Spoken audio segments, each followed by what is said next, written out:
Сталиндік репрессия жылдарында өте аяусыздықпен адамдарды түрмеге отырғызылды.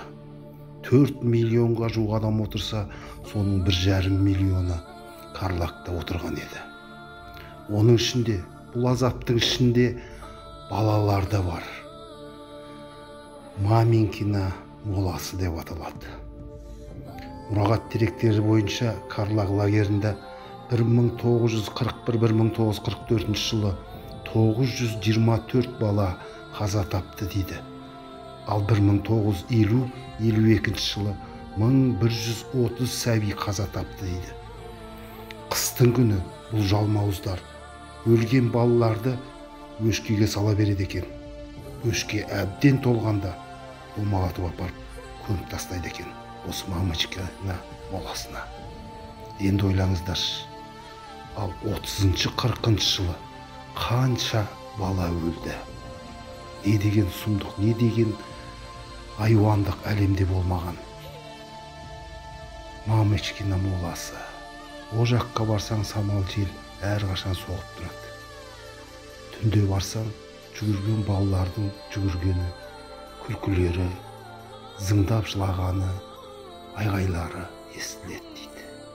Сіз білесіз бе соны?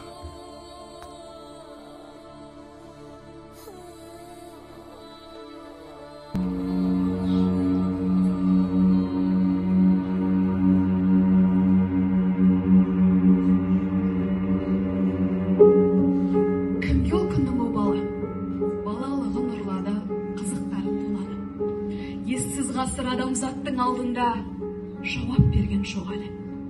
Көкті кезіп, кеткен кезде жыр құсым, мен олардың танып алғам түр түсін. Мамочкина моласынан естеймін сақ-сақ еткен сәбилердің күлкісін. Аңызақта арай тілеп күңсіген, көктемдегі көк шыбықтың бүршіген. Мамочкина моласына жеткенде сақ-сақ еткен сол күлкіден түршігем. Сол маңайдан естеймін де тосын әнге қосыла алмай тосылам. Мамочкина моласының қасында сақ-сақ еткен сол дыбыстан шошынам. Тайғақ кешіп, тағдыр біткен тайғасын, аяр қоғам асырады айласын. Бірігуге ұран салған сол күнде барлық елдің пролетар қайдасын. Дыбыстарын жұрт кестіртпей бұл айға, қарғамая қоғамды да құдайды. Жартастағы Мамочкина моласы сақ-сақ етіп күледі де жылайды. Қол болғанда сол сапарға ермеймін, саны келіп саны кеткен мен дейдің. Сай сүйегім сырқырайды жоласа, енді қайтып бұл маңайға келмеймін.